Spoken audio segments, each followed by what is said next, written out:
Coucou tout le monde, j'espère que vous allez bien. Je vous retrouve aujourd'hui dans une nouvelle vidéo qui continue sur la lancée de ma palle. Donc toujours des grandes maisons d'édition et en grand format. Et cette fois on passe à Michel Lafon. Donc on a tout d'abord le tome 1 de l'héritage des Darceurs de Marie Caillé.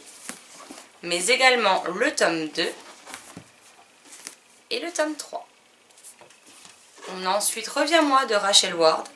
Bon, je n'aime pas du tout la couverture, heureusement que le résumé m'intrigue quand même beaucoup. On a une série en 6 tomes de Roderick Gordon et Brian Williams. Donc on a Tunnel, le tome 1, le tome 2, le tome 3, le tome 4, le tome 5 et le tome 6.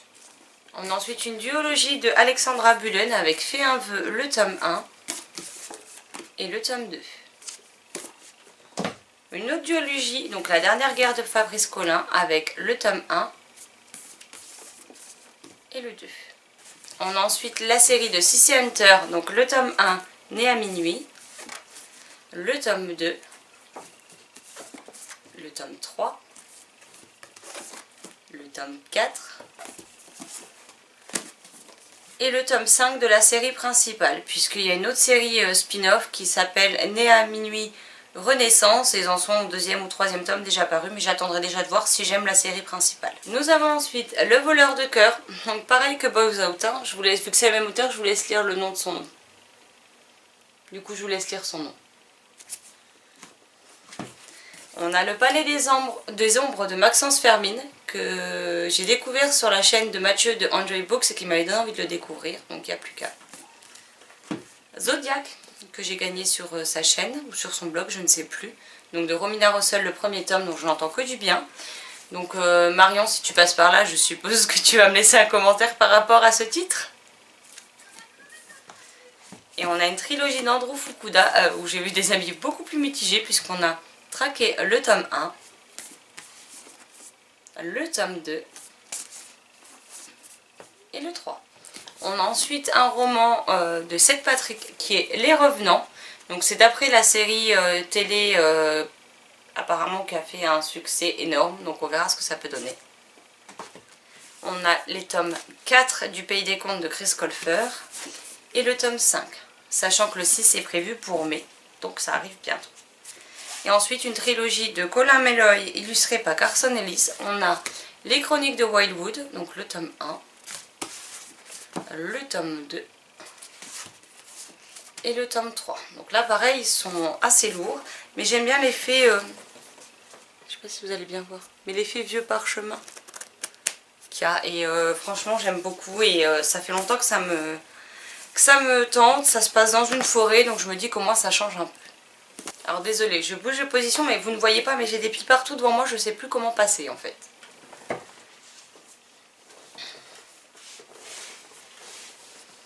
Donc on a Le silence de Mélodie de Sharon M. Draper, Au pays de l'ailleurs de Taherry Mafi, Invisibilité de Andrea Kremer et David Levitan, Le prince charmant est infidèle de Ondine Kaya, je sais pas comment on le dit. On a Les mensonges ne meurent jamais de Séverine Delacroix. Également 2 intégrales, donc Prémonition de L.J. Smith et toujours de la même auteure, Un jeu interdit.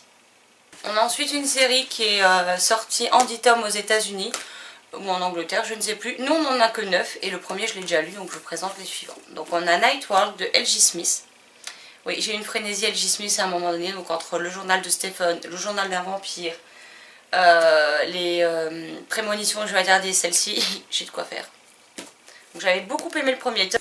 On a le tome 3, le 4, le 5,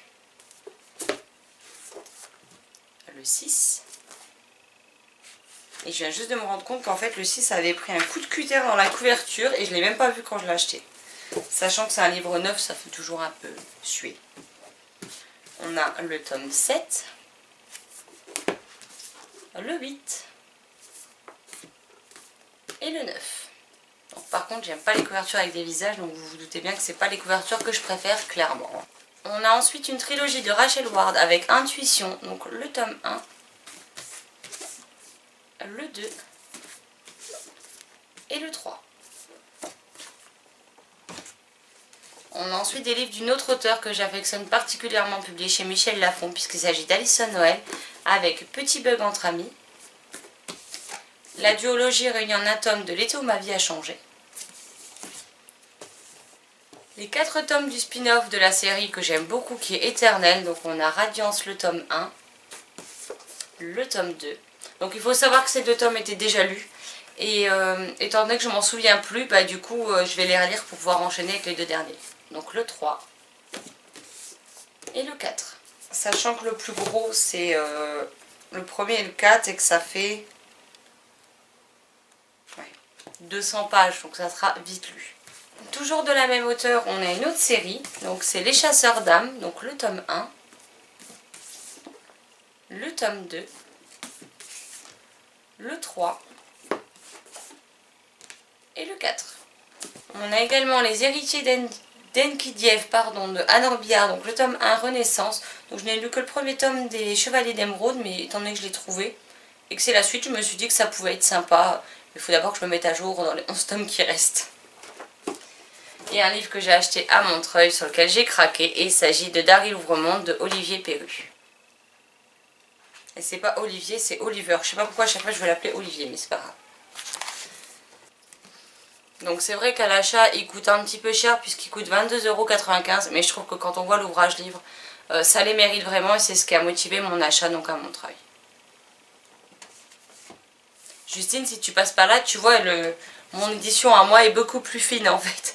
Même s'il reste quand même bien épais puisqu'il fait 600 pages, c'est écrit quand même, il y a quand même beaucoup de texte et c'est pas spécialement écrit très gros non plus. Donc voilà pour tous les livres de la maison d'édition Michel Lafon que j'ai dans ma pile à lire. Il y en a certains qui sont lus, bizarrement, ici il y en a plus de lus, puisque j'en ai 3, 9, 10, 11, 12. Ça va, comparé à 5 chez PKJ ou 3 à la collection R, on s'en sort plutôt pas mal. Bon voilà, j'espère que le décor blanc ne vous gêne pas trop, mais vu que les livres sont devant moi pour que je vous les présente, forcément les étagères sont un petit peu délaissées et se sentent un petit peu seules. J'espère que cette nouvelle vidéo continuera à vous plaire. Maintenant vous connaissez le message habituel, n'hésitez pas à me dire s'il y en a qu'il faut que je découvre ou si vous voulez des avis sur certains titres. Sur ce, je vous souhaite une très belle journée, d'excellentes lectures et je vous dis à très vite dans une prochaine vidéo. Bye bye.